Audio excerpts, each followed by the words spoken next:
Versículo 12. Y sí, como notaron en la lectura que tuvimos, es una lectura dividida, porque lo que queda a medias es la purificación del templo, que también es muy importante, obviamente, y no nos lo estamos saltando para no regresar. El próximo domingo vamos a ver el asunto de la purificación del templo, que también muy interesante, pero el día de hoy vamos a ver exclusivamente el asunto de la higuera que nuestro Señor Jesucristo maldijo y al día siguiente ya estaba seca, ¿va? Esta semana que estamos estudiando bíblicamente es la última semana de vida de nuestro Señor y Salvador Jesucristo. Si ustedes recuerdan, la semana pasada, en el versículo 1 al 11, vimos la entrada triunfal, lo que se conoce como el Domingo de Ramos. Entonces, inicia la semana de panes sin levadura y obviamente durante esa semana tenemos también Pascua, que es el día en que nuestro Señor Jesucristo murió.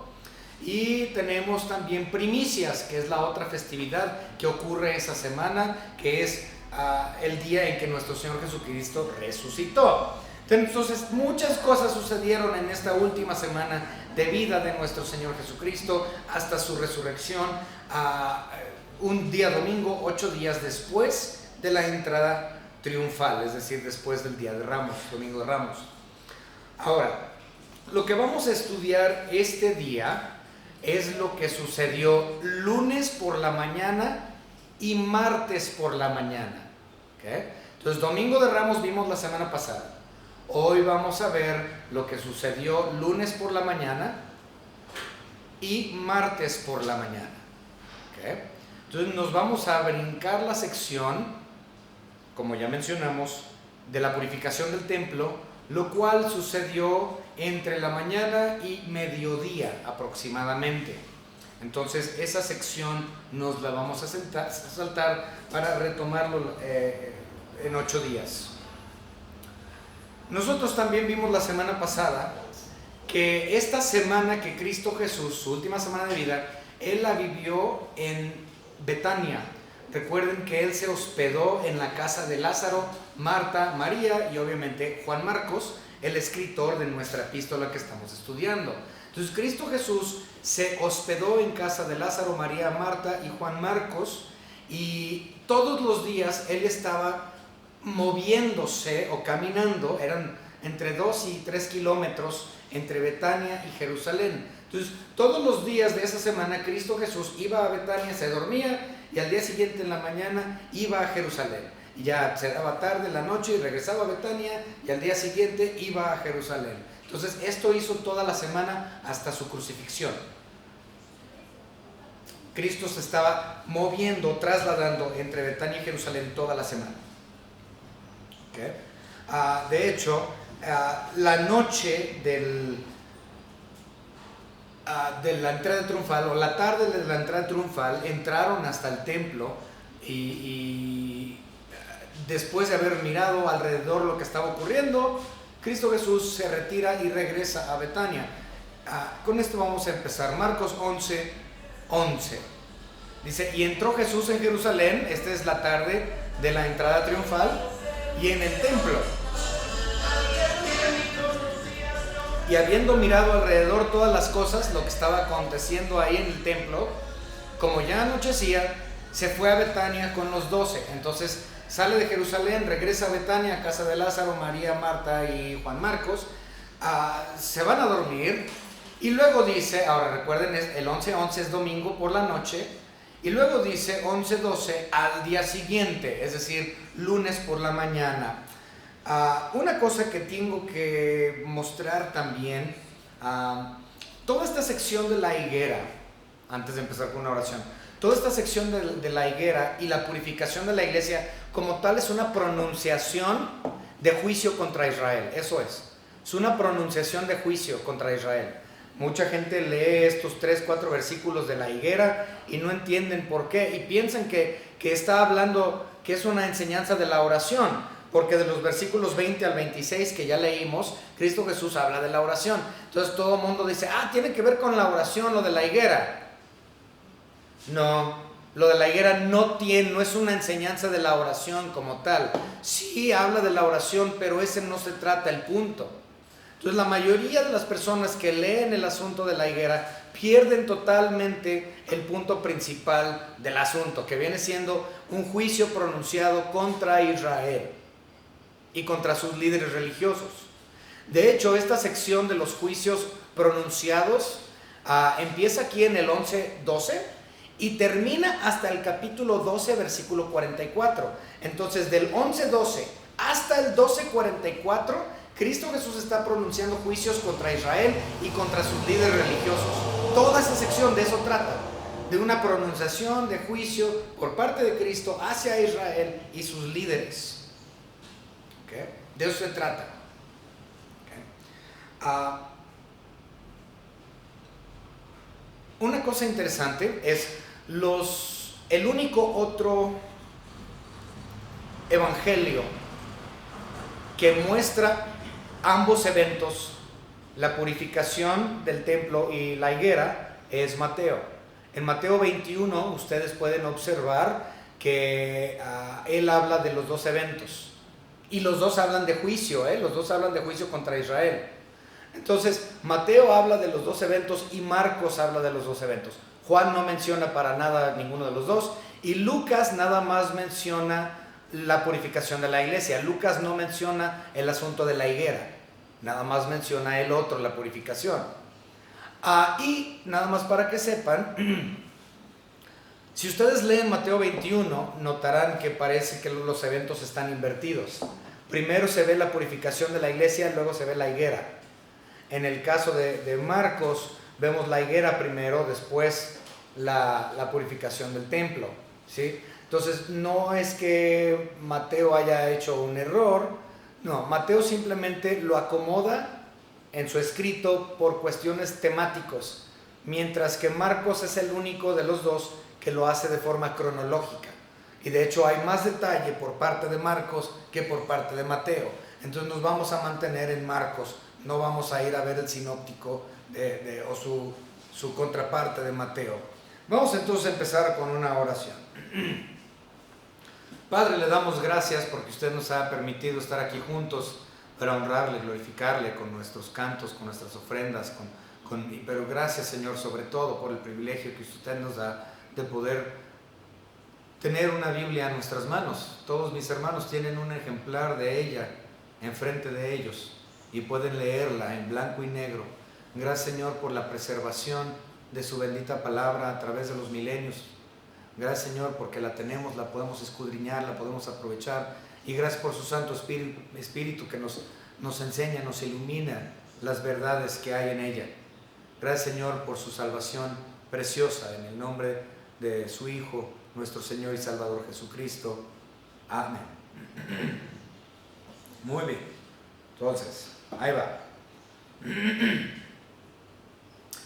Recordemos, bueno, esto ya lo expliqué. Vámonos con el versículo 12, ¿sí? Versículo 12, al día siguiente cuando salieron de Betania, o sea, salen de la casa de Lázaro, María, Marta y Juan Marcos, salen de Betania, dice, tuvo hambre. El hecho de que tuvo hambre es siempre una cosa interesante que podemos discutir, pero no es lo que vamos a hablar el día de hoy, de la unión hipostática de nuestro Señor Jesucristo. ¿Qué es la unión hipostática? La unión hipostática es que es 100% Dios y 100% hombre. Entonces aquí podemos ver la humanidad de nuestro Señor Jesucristo, que Él tuvo hambre. Y esto también es interesante porque esto es una indicación que lo más probable es que no habían desayunado. Entonces salieron más o menos temprano de la casa de Marta, María, Lázaro y Juan Marcos. Temprano, el lunes por la mañana, no tuvieron tiempo para desayunar, simplemente se levantaron y salieron. Ahora, no hay indicios bíblicos que cenaron la noche del Domingo de Ramos. No sabemos si ellos tuvieron cena o no. La Biblia no menciona nuevamente, pero me imagino que algo tuvieron que haber tenido, pero quién sabe, porque recuerden, los cristianos eran muy pobres, no todos, pero había mucha pobreza dentro de los cristianos, y estando Lázaro recién resucitado, yo creo que todo el mundo estaba todavía espantado con el hecho de la resurrección de Lázaro. Lo más seguro es que la casa no tenía mucho dinero. O sea, yo creo que la gente estaba espantado, pues ¿cómo van a contratar a Lázaro? Qué cosa tan extraña. Yo lo vi que murió, yo lo vi que lo enterraron y ahora lo tengo delante de mí platicando y hablando. ¡Ay! No, hombre, la brujería, ¿cómo lo voy a contratar para una chamba? Entonces, muy posiblemente la casa de Lázaro estaba sufriendo económicamente en ese momento. Qué cosa tan extraña, ¿no? La resurrección de un cadáver. Eso espantaba a las personas, pero bueno, el punto es, tuvo hambre, no habían comido, no habían desayunado, muy posiblemente no habían cenado tampoco. Versículo 13.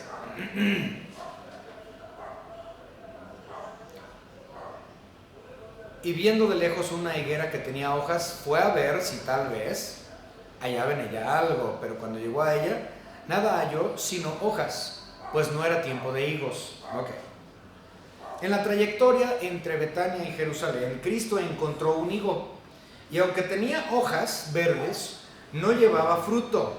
Estaba fuera de temporada, dice la Biblia. Ahora, para entender un poco acerca de los higos, déjenme explicárselos.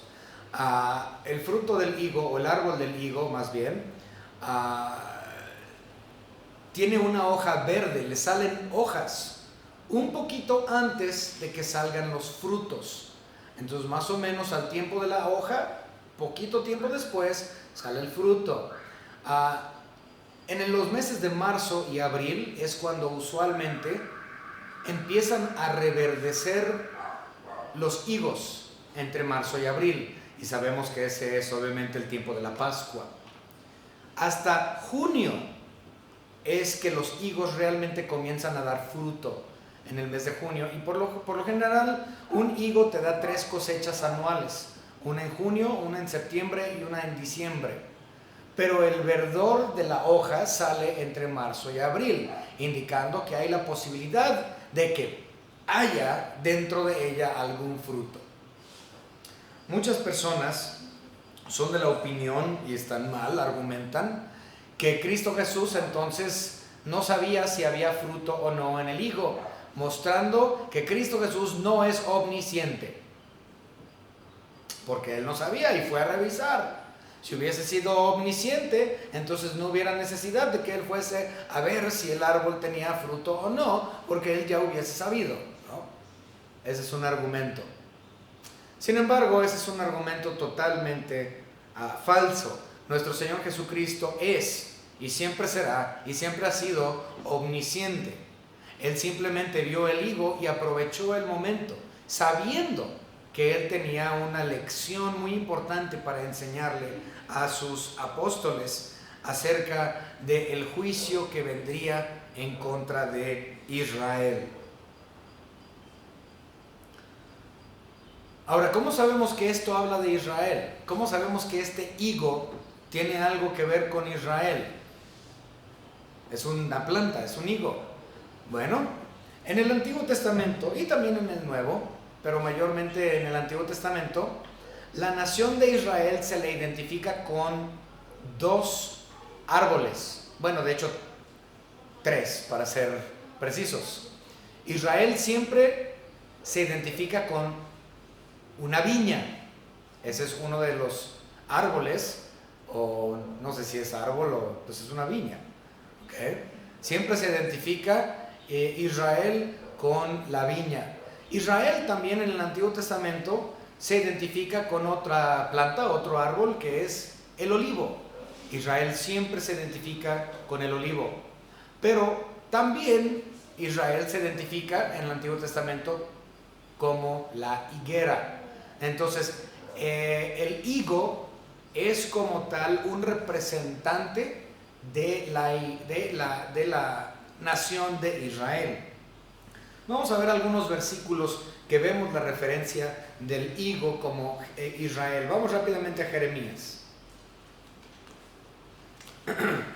Jeremías capítulo 8. Y vamos a leer el versículo 13. Jeremías 8:13 nos dice lo siguiente acerca de Israel. 8:13. Los cortaré del todo, dice Jehová. No quedarán uvas en la vid, ni higos en la higuera, y se caerá la hoja, y lo que le he dado pasará, lo que les he dado pasará de ellos. Hablando de Israel, ahí mismo como la vid y como la higuera. También lo podemos ver en Oseas.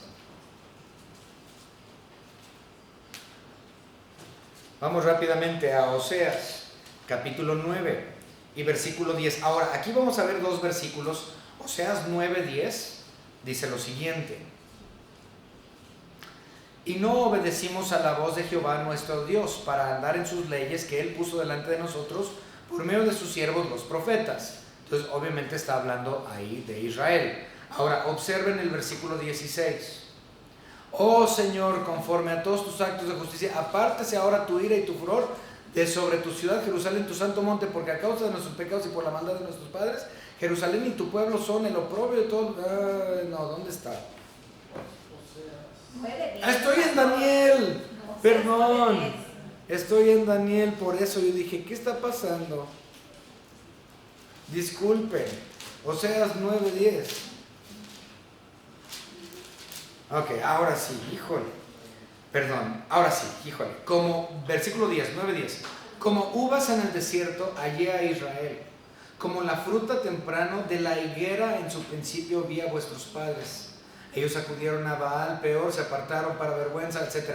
Ahora vean el 16. Efraín fue herido, su raíz está seca. Y eso es importante, ahorita vamos a hablar de la raíz seca. No dará más fruto, aunque engendren, yo mataré lo deseable de su vientre. Entonces, Israel como tal es la vid, es la higuera, es el olivo. Y aquí nuestro Señor Jesucristo está hablando de la higuera, con referencia a Israel. Entonces, el asunto o la idea es la siguiente. Este árbol de higos que nuestro Señor fue a buscar si había fruta, es una ilustración de la hipocresía y de la religión superficial y falsa que estaban manejando los judíos. Una religión totalmente ritualista, muy bonita, se veía muy verde, tenía hojas verdes, se veía muy piadoso, ¿sí? Así se veían entre ellos. Ellos pensaban que eran muy piadosos y siempre se vestían muy bien, se venían muy bonitos, tenían sus talits, tenían sus tefilins, tenían sus mantos, tenían todas estas cosas que ellos utilizaban, ensanchaban sus filacterías, dice la Biblia, y eran hermosos a la vista, y todo lo que hacían parecía una adoración verdadera al verdadero y único Dios. Tenían hojas muy verdes, ¿sí? Pero era falso porque no tenían fruto. En otras palabras, eran una nación hipócrita. Se daban por muy santos, se daban por muy justificados, se daban por muy elegidos por Dios. Y ellos consideraban que esa piedad y santidad lo podían expresar con sus rituales, con sus formas de hacer las cosas, con sus vestidos, con su manera de... Pero Dios les dijo, eso es falso, nada de eso tiene fruto, no llevan fruto, no hay fruto. Sí, tienen ustedes la hoja verde que se ve muy bonita, pero son inútiles, no hay nada ahí. Esa es la idea del higo.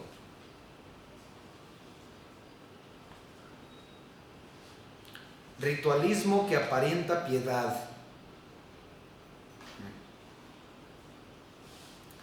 Israel era la nación hipócrita porque aparentaban piedad sin tener un conocimiento de la verdad. Esta es la razón por la cual la noche anterior, si ustedes recuerdan, no sé si lo leímos la semana pasada, no recuerdo, pero en Lucas capítulo 19, cuando habla acerca de la entrada triunfal, Esto no sé si lo mencionamos la semana pasada. Vamos rápidamente a Lucas 19. Y vamos a leer los versículos. Ahora, esto sucedió en la entrada triunfal, ¿sí? La tarde de la entrada triunfal, cuando iban acercándose a Jerusalén. Entonces vamos a ver Lucas 19, 41. Sí, 41 al 44. Lucas 19, 41 al 44 dice: y cuando llegó cerca de la ciudad, al verla, lloró sobre ella, diciendo: oh, si también tú conocieis, a lo menos en este tu día, lo que es para tu paz. Mas ahora está encubierto tus ojos, o sea, los israelitas están ciegos, porque vendrán días sobre ti cuando tus enemigos te rodearán con vallado y te sitiarán por todas partes, te estrecharán. Él está hablando, dando una profecía de la destrucción física de Israel a manos de Tito Flavio en el año 70 después de Cristo. Y te derribarán a tierra y a tus hijos dentro de ti, y no dejarán en ti piedra sobre piedra, por cuanto no conociste el tiempo de tu visitación. O sea, Cristo Jesús lloró por Israel porque les dijo: yo los visité, Dios encarnado vino y los visité, y ustedes no lo entendieron, no lo vieron, y yo estoy a punto de ir al Calvario porque ustedes no lo comprendieron. Y por eso ustedes van a ser destruidos por Tito Flavio. Y lloró por Jerusalén, tanto por su destrucción física, pero mayormente por su falta de fe, por su falta de creer en Cristo Jesús, es decir, su muerte espiritual.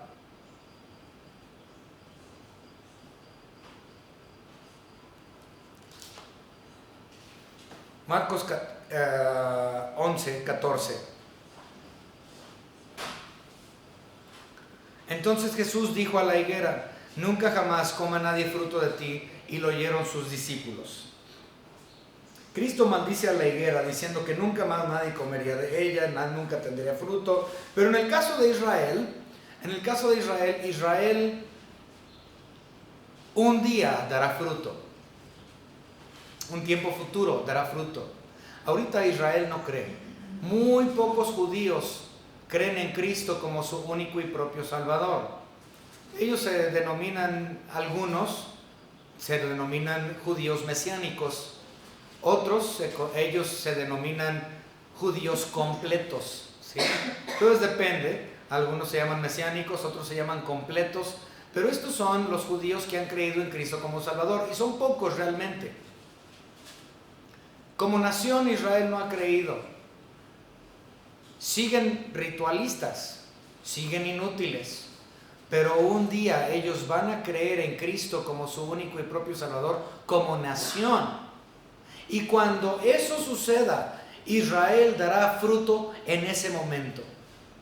Aquí en Marcos 11 dice: estaban fuera de temporada. Estaban fuera de temporada para dar fruto. No podían dar buen fruto porque no habían creído.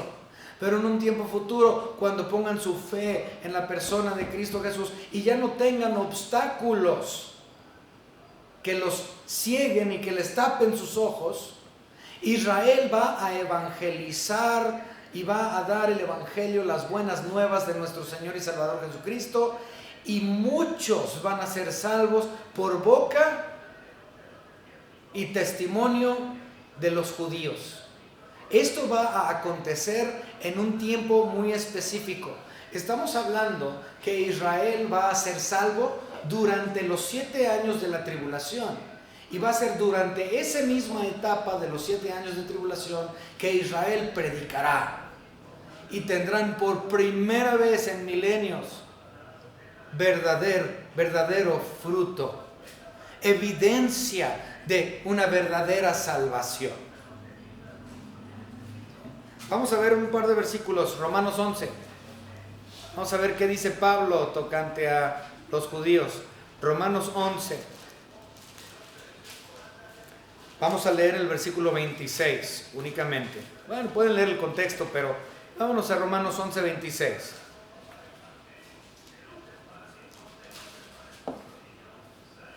Y luego, todo Israel será salvo, como está escrito: vendrá de Sión el libertador, que apartará de Jacob, es decir, de Israel, la impiedad. Wow, entonces claro está que un día futuro va a venir palabra a ellos e Israel va a ser salva como nación. Pero este es un tiempo futuro.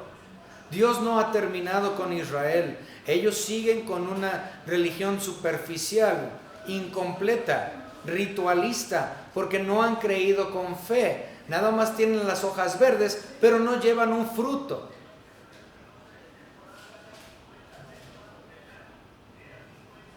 Un día ellos serán salvos. Vamos rápidamente a Jeremías capítulo 31 para corroborarlo con otro versículo secundario. Jeremías capítulo 31 y vamos a leer el versículo 1. Jeremías 31, 1 dice: en aquel tiempo, es decir, un tiempo futuro, todavía no ha llegado, dice Jehová, yo seré por Dios a todas las familias de Israel, y ellas me serán a mí por pueblo. Ahorita Israel no es salva, porque no han creído en el unigénito Hijo de Dios, es decir, la persona de nuestro Señor Jesucristo. No se han bautizado en Él, no se han identificado en Él, pero un día futuro serán salvos, y cuando eso sucede, ellos van a dar el Evangelio de Cristo a todos los rincones de la tierra. En ese momento será la temporada de que Israel dará fruto.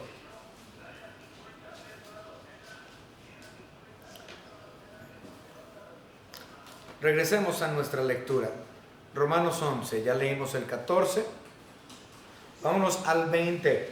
Nos estamos brincando nuevamente la sección del 15 al 19, que es la parte de la purificación del templo. Esa sección, por cierto, la parte de la purificación del templo, como ya mencioné, también es juicio pronunciado contra Israel y sus líderes. Es lo mismo, es el mismo tema, ¿okay? Pero eso lo vemos la semana que entra. Entonces, vámonos al versículo 20. Vamos al versículo 19, ¿sí? Al versículo 19, que todavía es lunes.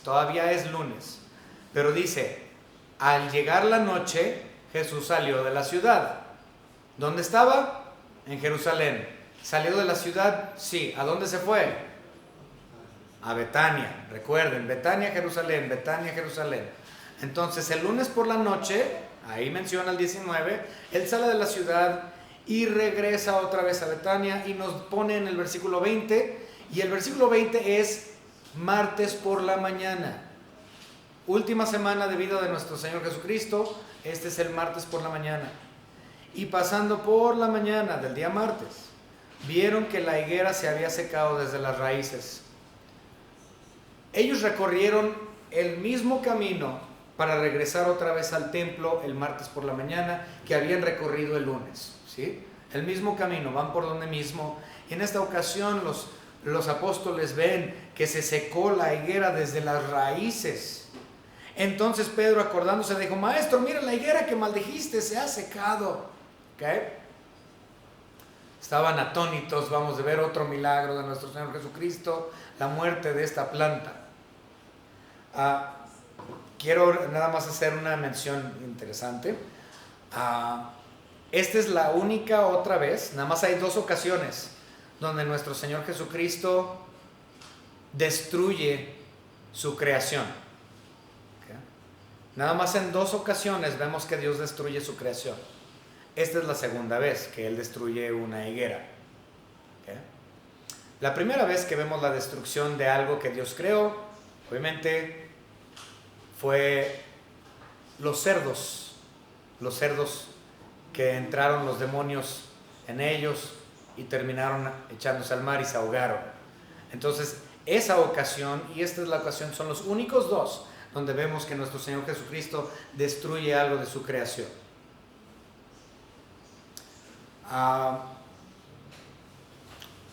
Muy bien, nuestro Señor Jesucristo pudo haber hecho lo contrario y pudo haberle dado vida rápidamente a esos frutos, y en vez de maldecir la planta, si tenía tanta hambre, pudo haberle dicho a la planta: a ver, dame un fruto, y crece, y se le aventó de una vez el higo.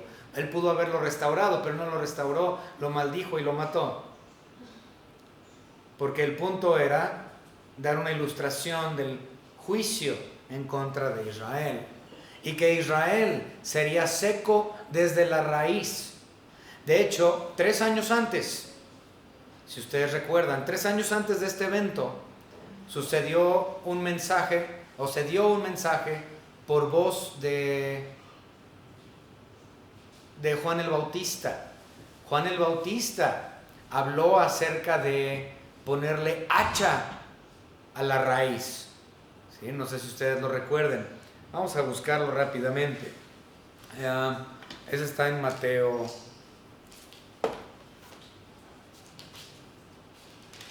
Espérenme un momento.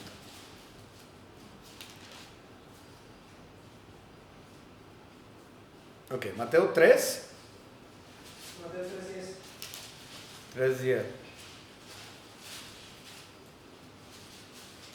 Ok, vamos a desde el 8, ¿sí? Vamos a leer desde el 8, Mateo 3, 8, 9 y 10. Haced pues frutos dignos de arrepentimiento. Él estaba hablando a judíos. Este es el mensaje de Juan el Bautista. Y no penséis decir dentro de vosotros mismos: a Abraham tenemos por padre. O sea, somos los elegidos porque Abraham es nuestro padre. Porque yo os digo que Dios puede levantar hijos a Abraham aún desde las piedras. O sea, Juan el Bautista les estaba diciendo: porque Abraham es su padre, se creen muy importantes. Dios saca hijos desde debajo de las piedras. ¿A ustedes qué los hace tan especial? Tremendo el mensaje de Juan el Bautista. Porque sí, hasta el día de hoy los judíos piensan que ellos son supremos, Sí, yo conozco varios judíos personalmente, viví con uno un par de años, ¿sí? Hay un aire de superioridad tremenda por parte de ellos. Mi suegro también conoce varios judíos y él les puede decir que lo que les estoy diciendo es cierto. Entonces, ellos llegan con Juan el Bautista y Juan el Bautista les dice: porque creen que Abraham es su papá. O sea, ¿creen que ustedes son más importantes y se pueden parar el cuello? Dios tiene hijos de debajo de las piedras. ¿Ustedes qué les hace tan más importantes? No se crean superiores. Y luego dice el versículo 10: y ya también el hacha está puesta a la raíz de los árboles. Por tanto, todo árbol que no da buen fruto es cortado y echado al fuego. En otras palabras, Juan el Bautista les estaba diciendo a los judíos: miren, el punto es este: si ustedes no se ponen las pilas y llegan al arrepentimiento y al conocimiento de la persona de Cristo Jesús, Dios va a poner un hacha a sus raíces y va a cortar ese árbol que es el higo, o que es el olivo, o que es la viña, y la va a llevar al fuego, porque ustedes no dan fruto de ningún tipo. Bien piadosos, bien verdes, bien bonitos, pero no valen nada. Entonces, aquí 3 años después, en Marcos 11, estamos viendo a Cristo Jesús, que Él hace esto al higo. Desde la raíz es cortado y muerto.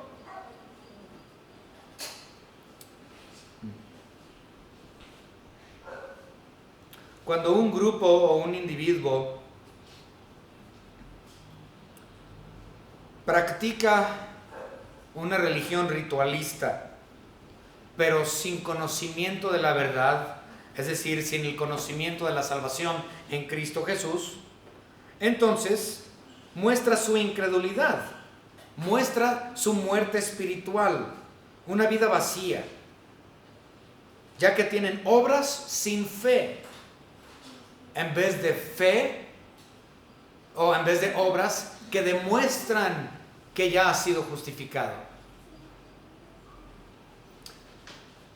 Es muy probable que al ver la higuera seca y muerta, los apóstoles recordaron seguramente la parábola de la higuera. ¿Recuerdan? Había una parábola que Cristo Jesús mencionó unos meses antes. Lo más seguro es que los apóstoles, al ver esta higuera seca y muerta, recordaran esa parábola de Cristo Jesús. Vamos rápidamente a ver esta parábola. Lucas, capítulo 13.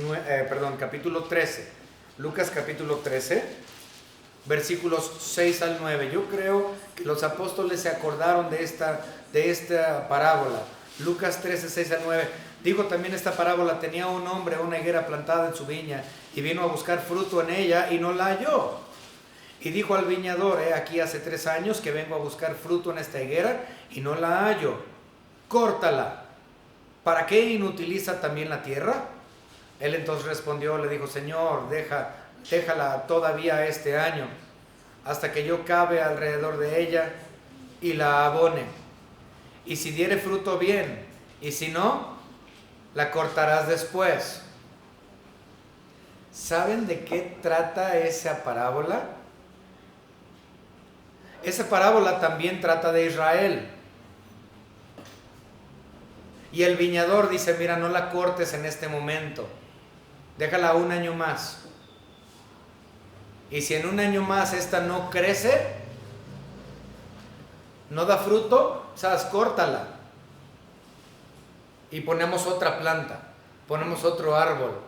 No vamos a inutilizar la tierra. Le vamos a dar la oportunidad a otro árbol, a otra planta, utilizar esa tierra que es buena. Entonces corta el árbol, dale 1 año más.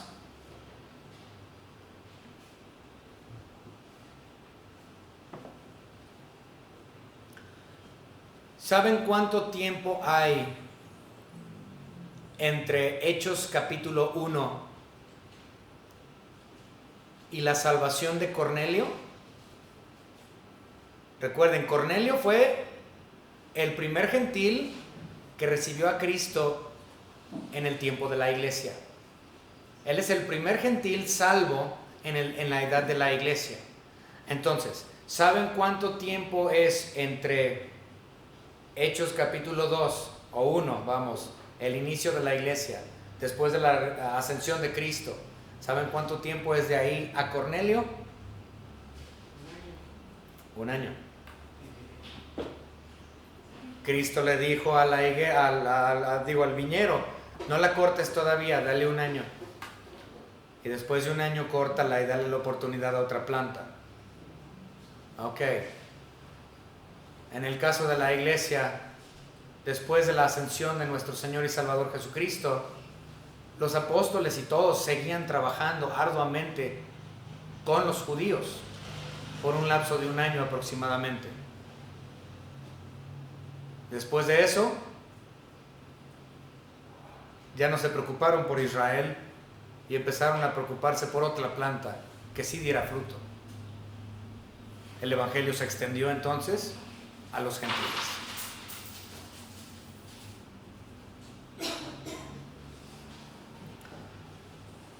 En la actualidad, nuestro Señor y Salvador Jesucristo aún busca fruto entre los suyos. Él todavía exige que sus elegidos den fruto. Vamos rápidamente a Juan. Juan, capítulo 15, versículo 16. No me elegisteis vosotros a mí, sino que yo os elegí a vosotros. Y os he puesto para que llevéis fruto, y vuestro fruto permanezca, para que todo lo que pidieres al Padre en mi nombre, Él os lo dé. Fíjense, ahí está hablando de oración, ¿verdad? Todo lo que pidas en mi nombre, Él os lo dé. Entonces, primero está hablando de llevar fruto y luego habla de la oración. Qué raro. Y si nosotros nos vamos a donde estamos leyendo nuestra lectura de Marcos, esto es exactamente lo que pasa. Se va de hablar de fruto a hablar de la oración. ¡Qué extraño! Vamos a verlo. Marcos capítulo 11, versículo 22. Respondiendo Jesús les dijo: tened fe en Dios. ¿Qué tiene que ver la higuera con la fe? Y luego sigue en el versículo 23 de la oración: porque de cierto os digo que cualquiera que dijera a este monte, quítate y échate en el mar, o sea, una imposibilidad, y no dudare en su corazón, sino creyere que será hecho lo que diga, le será hecho. Entonces, una oración. Entonces, yo le pido a Dios lo que yo quiera, aunque sea una cosa imposible, yo se lo puedo pedir, dice, y os será hecho. Tengo años pidiendo por ese Corvette. Todavía no llega. ¿Ah? Pero aquí dice que si yo tengo fe, y yo tengo fe, y yo pido, me llegará, ¿no? Pues ¿dónde está ese Corvette? Dice el versículo 24, por tanto os digo que todo lo que pidiereis orando, creed y lo recibiréis y os vendrá. Tú nada más ora y te va a llegar porque te va a llegar, dice. Pero así no funciona. Esta es una interpretación errada de estos versículos. Es una interpretación errada de estos versículos. No es que yo pida cualquier cosa con fe y se me va a dar. De eso no está hablando. ¿Okay? Entonces, ¿de qué está hablando toda esta sección? Se los voy a explicar. Tiene que ver con fruto, ¿verdad? Toda esta cosa tiene que ver con fruto. Entonces, el cristiano, el elegido, como ya vimos, debe de llevar fruto porque es algo que Dios exige al creyente. El asunto es, si yo como cristiano no llevo fruto, es porque hay un problema, un obstáculo en mi vida que no me permite tener o traer fruto, porque yo tengo un problema. ¿Okay? Tengo algo que me impide. Entonces, si yo tengo un pecado en mi vida que no está confesado, esto me impide llevar fruto. Si yo tengo un problema con la hermana Susana, con el hermano Sergio, con el hermano Liceo, si yo tengo un problema con mis hermanos y tengo rencor y hay algo que no está bien y yo no lo arreglo, este odio por mis hermanos, este problema que yo tengo con mis hermanos, me impide traer fruto. Si yo tengo un problema con mi familia, si yo tengo un problema, un pecado, lo que sea un obstáculo. Entonces no puedo llevar fruto. Ahora, habiendo dicho eso, cuando Cristo aquí está hablando de la oración, Él está diciendo, para que lleves fruto, tienes que acudir a mí en oración. Si tú tienes un obstáculo que te impide, y pídeme que yo te quite ese obstáculo. Por más imposible que parezca, por más difícil que sea ese obstáculo, pídemelo. Y yo te lo quitaré de tu vida, yo te quitaré ese obstáculo para que no haya un impedimento de que traigas fruto. Por eso, de ese punto de vista está hablando en cuestión de la oración. No en que yo oro con fe y todo se me da, sino que Dios exige fruto, pero yo no puedo traer fruto porque tengo obstáculos. Pero Cristo dice, mira, si tú tienes fe, si tú tienes verdadera fe y tienes ese obstáculo que te impide traer fruto, ora a mí y yo eliminaré ese obstáculo para que puedas tenerlo. De eso están hablando estos versículos. El punto es traer fruto. ¿Cómo? Primero tengo que creer. Los judíos no creían en Cristo, entonces sus obras eran inútiles. Pero si tú eres salvo, debes de llevar fruto, se te es exigido por Dios. Pero si se te impide por algún obstáculo, un problema, un pecado, un odio o algo que tienes en tu corazón, posiblemente algún vicio, la drogadicción, el alcoholismo, la pornografía, cualquier cosa que sea un obstáculo para que tú lleves fruto, llévalo a Cristo en oración y Él lo eliminará de ti para que puedas producir fruto. De eso se trata. Continuamos con nuestra lectura.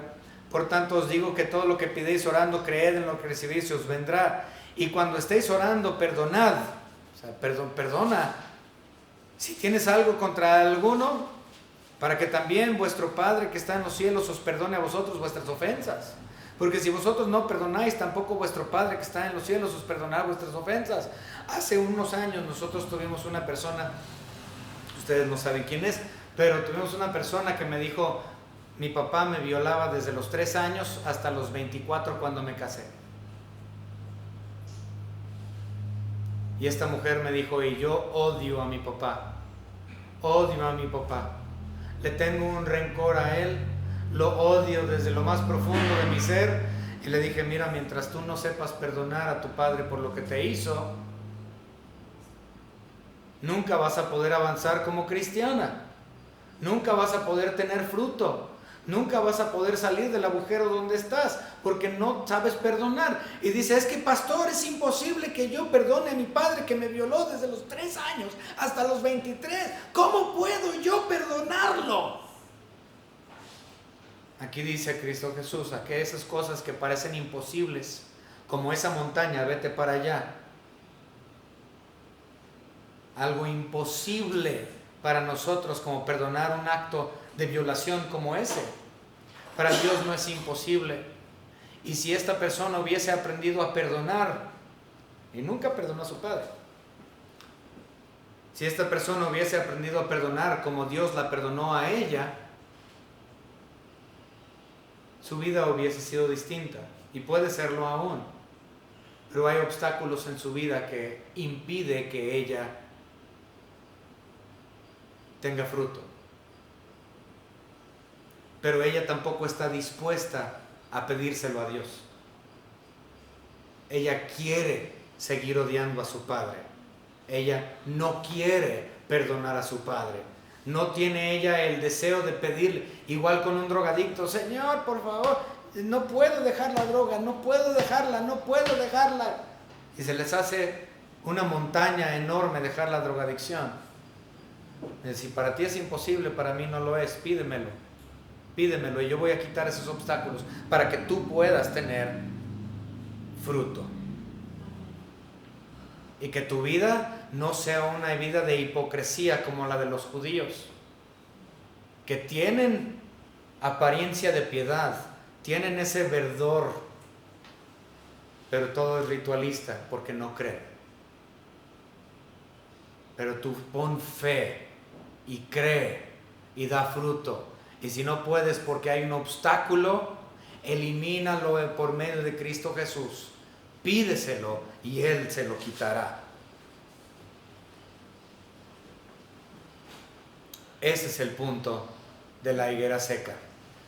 Israel, sin embargo, hasta el día de hoy sigue esperando aquel día futuro en que sean salvos, y posterior a eso, el día en que ellos rindan fruto permanente. Espero que esto haya sido de bendición para ustedes y que hayan comprendido un poco más acerca del asunto de la maldición en contra de Israel por su incredulidad, de la maldición en contra de los líderes religiosos por mantener cegados a Israel, y que entiendan que como elegidos de Dios, ahora nos toca a nosotros la otra planta que aprovecha la tierra para llevar fruto. Vamos a orar. Señor Padre, gracias le damos porque usted nos ha permitido estudiar su palabra en esta mañana. Le pedimos, Señor, que ciertamente nosotros también podamos traer fruto, un fruto permanente, y que si nosotros tenemos algún obstáculo, algún impedimento, no podemos perdonar a alguien, algún hábito, alguna conducta, alguna manera de pensar que sea nuestro obstáculo para llevar fruto, quítalo, Señor, de nosotros, por favor, para que nosotros podamos hacer el trabajo al cual usted nos ha llamado.